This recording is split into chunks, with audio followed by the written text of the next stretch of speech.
Mike Tyson and Joe Rogan were talking, and this might have been an old clip, guys, but it just came to me. I just saw it, just naturally. Somebody that sent to me, and I'm on my whatever, feeds you suggestions, and they're usually pretty good suggestions, and I take them, but Mike Tyson asked Joe Rogan that question.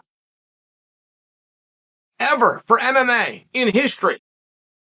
And Joe Rogan, this might surprise you, but he said Mighty Mouse. Said Mighty Mouse, and Joe had reasons. With the speed and the techniques, with the diversity. But scariest fighter, I feel as though, is a different question. I mean, I feel like it's a very specific question. Scariest, okay, but that wouldn't necessarily be the same answer that I would have for most powerful. And it might not be the same answer that I have for most dynamic, or the fastest, or the, right? I mean, I think that word really does matter. Scariest fighter in MMA history, I had, with a pretty sizable gap, Kane Velasquez. And he had the whole bit. He had the look, he had the eyes, he had the jawline, he had the stoicness. He had the rumors and reputation. He had the work ethic. He had the records, he had the knockouts, he had the collegiate resume, but there was something scary about a big guy that had that level of conditioning. We don't see that very often. Not that level. Not where they can be on you that hard, non-stop. It was a really impressive thing. And there are stories on Kane. Like here, I'll give you an example. So Kane was younger than me, and I was at Team Quest, and Matt Linland was trying to go through a phase of building the team, but also building the management arm to the point that Matt was recruiting. He was out, he was making phone calls, having guys come through town. Hey, here you think about getting into this sport.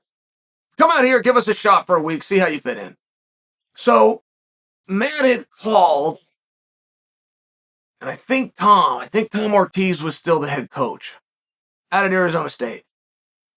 And he said, who do you got? Who do you got that wants to go into MMA? Who's coming through? And whoever the coach was, I believe Tom was the guy at that point.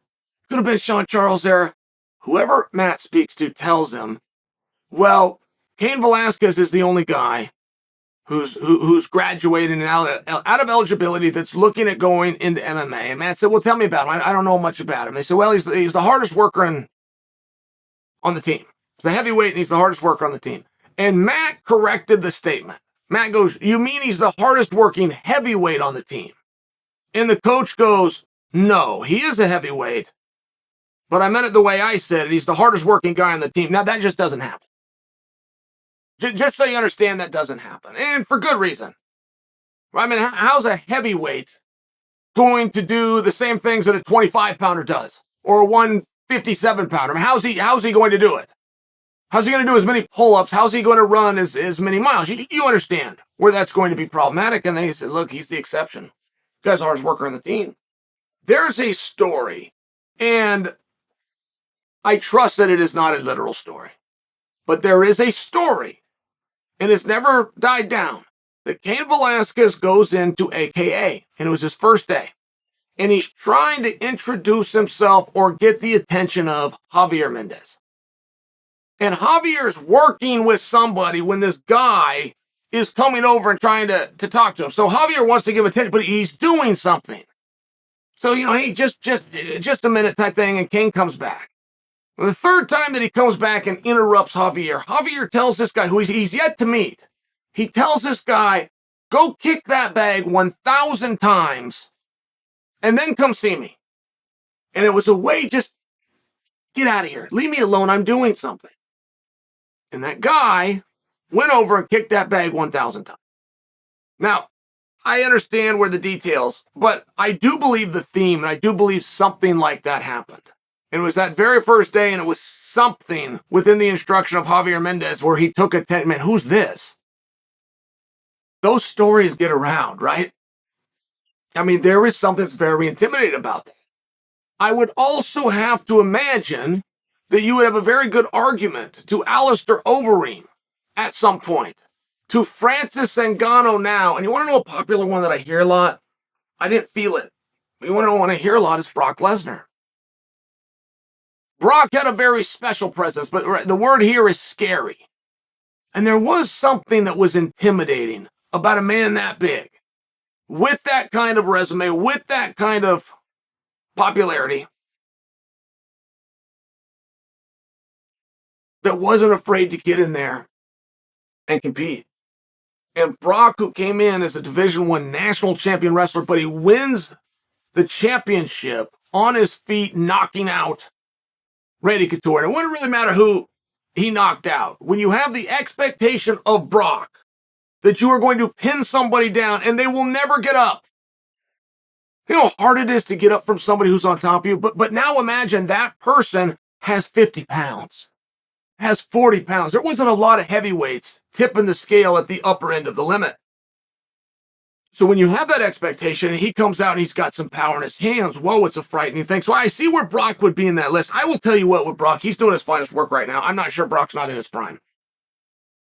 Brock has brought me in as a viewer and a fan with his performance. I'm talking about over in sports entertainment, but he has convinced me, whether I'm a mark or not, he has convinced me that like no other time in his career, he personally is having the most fun, enjoying himself, and is the happiest now. I believe it. I believe it. I think he's at his height. And for a guy like that, Brock and I are the same age, or he's a year older. But to imagine that he's got another half decade or more on top of the bill in that industry, I mean, it's a special thing. Does that add to his scariness? I don't know. And if you went head to head, I'm arguing Kane and you wanted to argue Francis. You could always tell me that Francis knocked out Kane, right? I mean, the debate is going to go on, but we're not talking about who the best is or who the most effective or who had the most beautiful resume. Scary. It's a unique word. My opinion, Velasquez.